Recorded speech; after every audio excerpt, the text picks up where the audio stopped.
ಚಿತ್ರದುರ್ಗ ಜಿಲ್ಲೆ ಚಳ್ಳಕೆರೆ ತಾಲೂಕಿನ ನಾಯಕನಹಟ್ಟಿಯ ಗುರು ತಿಪ್ಪೇರುದ್ರಸ್ವಾಮಿ ರಥೋತ್ಸವ ನಿನ್ನೆ ವಿಜೃಂಭಣೆಯಿಂದ ಜರುಗಿತು.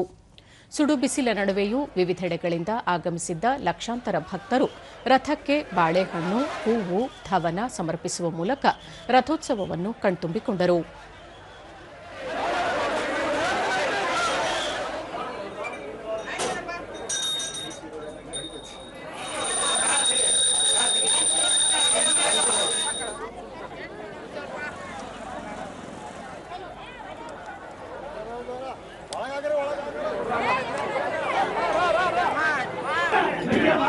ದೂರದರ್ಶನದೊಂದಿಗೆ ದೇವಾಲಯದ ಅರ್ಚಕ ಶಿವಲಿಂಗಮೂರ್ತಿ ಪಲ್ಲಕ್ಕಿಯಲ್ಲಿ ಉತ್ಸವ ಮೂರ್ತಿಯನ್ನು ಇರಿಸಿ ಧಾರ್ಮಿಕ ವಿಧಿ ವಿಧಾನಗಳೊಂದಿಗೆ ರಥೋತ್ಸವ ನೆರವೇರಿಸಲಾಯಿತು.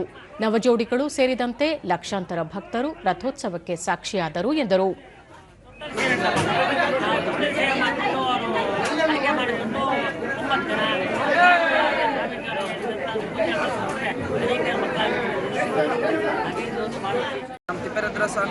ಚಳ್ಳಕೆರೆ ಗ್ರಾಮದ ಬಸವರಾಜು ತಮ್ಮ ಇಷ್ಟಾರ್ಥ ಸಿದ್ಧಿಯಾಗುವ ನಂಬಿಕೆಯಿಂದ ಜಾತ್ರೆಗೆ ಬಂದಿರುವುದಾಗಿ ತಿಳಿಸಿದರು. ಎಷ್ಟೇ ಜನ ಬಂದು ಕೂಡ ಯಾವುದೇ ಒಂದು ರೋಗ ರುಜಿನ ಈ ಜಾತ್ರೆಯಲ್ಲಿ ಅಂಟು ರೋಗ ಇನ್ನೊಂದು ಮತ್ತೊಂದು ಯಾವುದೂ ಆಗಲ್ಲ. ಕಾರಣ ಏನಪ್ಪ ಅಂದರೆ ಇಷ್ಟೇ, ಒಣಕೊಬ್ಬರಿ ಸುಡೋದ್ರಿಂದ ಇಲ್ಲಿ ಯಾವುದೇ ಒಂದು ರೋಗ ರುಜಿನ ಬರೋದಿಲ್ಲ ಅಂತ ಒಂದು ಹಿನ್ನೆಲೆಯಿಂದ ಒಣಕೊಬ್ಬರಿ ಸುಡೋ ಒಂದು ಪದ್ಧತಿ ಇದೆ. ಹಾಗಾಗಿ ಎಲ್ಲ ಭಕ್ತಾದಿಗಳು ಸುಮಾರು ಲಕ್ಷಾಂತರ ಭಕ್ತಾದಿಗಳು ಪ್ರತಿ ವರ್ಷ ಬರ್ತಾರೆ. ನಾವು ಕೂಡ ಪ್ರತಿ ವರ್ಷನೂ ಬರ್ತೀವಿ.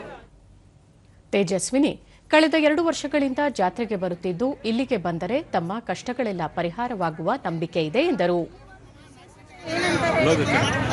ಗುರುಗಳು ಅಂತಂದ್ರೆ ಎಲ್ಲ ಗುರುಗಳು ಕೂಡ ಬದುಕಿದ್ದಾರೆ ಅನ್ನೋ ಒಂದು ಅಸ್ತಿತ್ವ ರೂಪದಲ್ಲಿ ಇದ್ದಾರೆ.